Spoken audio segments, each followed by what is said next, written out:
তখন এই বীরভূম জেলার জন্য একটা কোর কমিটি তৈরি করে দিল তৃণমূল শীর্ষ নেতৃত্ব। তো সেই কোর কমিটি তাদের বৈঠক হচ্ছে 16ই নভেম্বর। এখানে একটা অত্যন্ত গুরুত্বপূর্ণ জায়গা হলো অনুব্রত মণ্ডলের জেল মুক্তির পরে এই প্রথম কোর কমিটির বৈঠক কতটা গুরুত্বপূর্ণ জানবো। আবির রয়েছেন আমার সঙ্গে সরাসরি। আবির,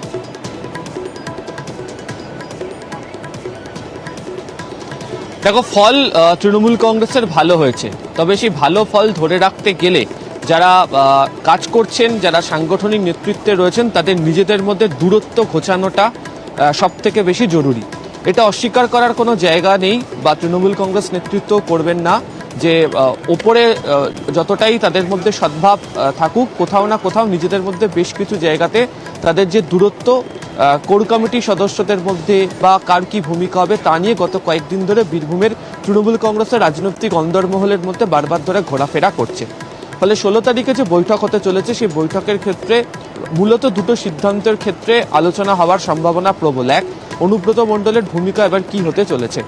অবশ্যই তিনি জেলা সভাপতি ছিলেন, এখনো পর্যন্ত আছেন, তারপরও কোর কমিটি তৈরি হয়েছিল এবং সেই কোর কমিটি 2016, 2019, 2021 এমনকি 2023-এর পঞ্চায়েতের যে ফল তুলনায় ভালো ফল করেছে 2024 এসে দাঁড়িয়ে 2023 এবং 24 দুটোই কোর কমিটি সামলেছে। ফলে কোর কমিটির ভূমিকাকে কোথাও ফেলে রাখার মতো জায়গাতে নেই। এক্ষেত্রে জেলা সভাপতির ভূমিকা বা কাজ তিনি ঠিক কী করবেন। দ্বিতীয়ত হচ্ছে যে কোথাও নিজেদের মধ্যে দ্বন্দ্ব যেন না থাকে, যে দ্বন্দ্বের পরিপ্রেক্ষিতে যাতে সমস্যা তৈরি হয়।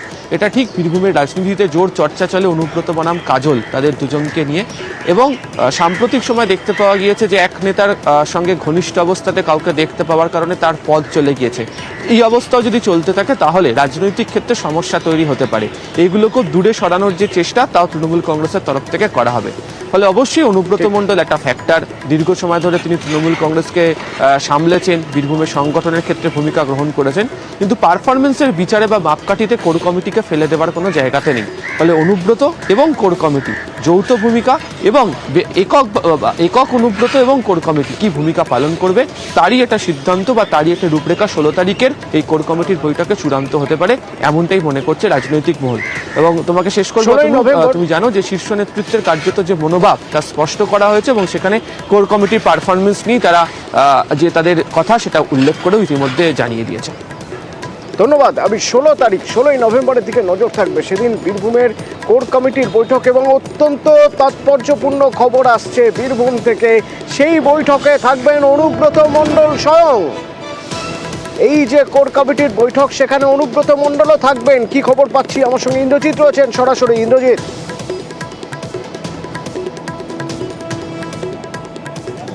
দেখো, একদমই যেটা বলে রাখবো, আবিরদা যেটা বললো যে কোর কমিটির যে বৈঠক 16ই নভেম্বর, সেই বৈঠক কিন্তু হতে চলেছে বোলপুরে তৃণমূল কংগ্রেসের দলীয় কার্যালয়, সেই কার্যালয়ে। আর সেই বৈঠকে 6 জন, অর্থাৎ 6 জনের যে কোর কমিটির সদস্যরা রয়েছে তারা ছাড়াও উপস্থিত থাকবে অনুব্রত মণ্ডল, অর্থাৎ বীরভূম জেলা তৃণমূল কংগ্রেসের সভাপতি। অনুব্রত মণ্ডল উপস্থিত থাকবে এই কথা জানিয়েছেন কোর কমিটির অন্যতম সদস্য তথা আহ্বায়ক, কোর কমিটি যিনি বৈঠক ডাকেন, সেই বিকাশ রায়চৌধুরী। একটা সাংবাদিক সম্মেলন করে তিনি জানিয়েছেন যে তৃণমূলের যিনি নেত্রী অর্থাৎ মমতা বন্দ্যোপাধ্যায়, তিনি কিন্তু তাদেরকে জানিয়েছেন যে কোর কমিটির বৈঠক হবে 16 তারিখ। সেই বৈঠকের কথা বলছেন ইন্দ্রজিৎ, সঙ্গে থাকো, একবার শুনবো তিনি কি বলছেন।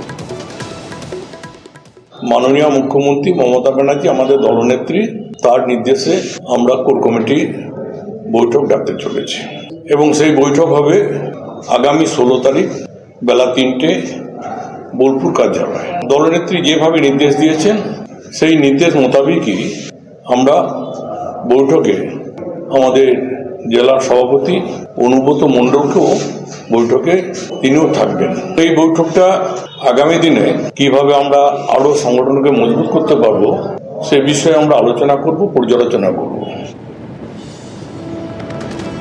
ইন্দ্রজিৎ, তৃণমূল নেত্রী মমতা বন্দ্যোপাধ্যায়ের নেতৃত্বে নির্দেশে অনুব্রত মণ্ডলও এই বৈঠকে থাকবেন। এই কোর কমিটির বৈঠকে অনুব্রত মণ্ডলের থাকা কতটা তাৎপর্যপূর্ণ?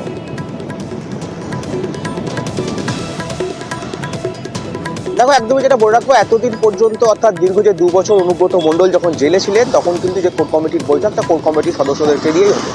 এই প্রথম বীরভূমে যে কোর কমিটির বৈঠক হবে, সেই বৈঠকে কোর কমিটির সদস্য ছাড়াও উপস্থিত থাকবে জেলা সভাপতি। আর সেই বৈঠকেই কিন্তু উপস্থিত থাকবে, যেটা বীরভূম থেকে বারবার বলা হয়ে থাকে যে অনুব্রত এবং কাজল শেখের একটা দূরত্ব রয়েছে, তাদের মধ্যে একটা ভেদাভেদ রয়েছে। আর সেই ভেদাভেদ ভুলেই কিন্তু একদম কোর কমিটি যে বৈঠকে বসবেন, একদম মুখোমুখি তারা কোর কমিটির বৈঠকে বসবেন, এমনটাই কিন্তু সিদ্ধান্ত। আর সেই বৈঠক থেকেই হয়তো সিদ্ধান্ত হয়ে যেতে পারে যে কিভাবে আগামী দিনে বীরভূমের দল চলবে, বা কাজল শেখের ভূমিকা কি থাকবে, বা অনুব্রত মণ্ডলের ভূমিকাই বা কি থাকবে। আর সেই বৈঠকটার দিকেই এখন তাকিয়ে রয়েছে বীরভূম জেলা তৃণমূল নেতৃত্ব।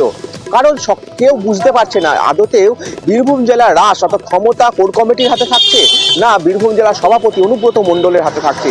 এই বিষয়টা পরিষ্কার হওয়া অত্যন্ত দরকার ছিল। আর সেই জন্যই কিন্তু তৃণমূলের পক্ষ থেকে ইতিমধ্যেই তারা কিন্তু একটি বৈঠক অর্থাৎ কোর কমিটির যে বৈঠক, সেই বৈঠক ডাকা হয়েছে এবং সেই বৈঠকে জেলা সভাপতি তবে এরই মধ্যে ইন্দ্রজিৎ একটা অত্যন্ত গুরুত্বপূর্ণ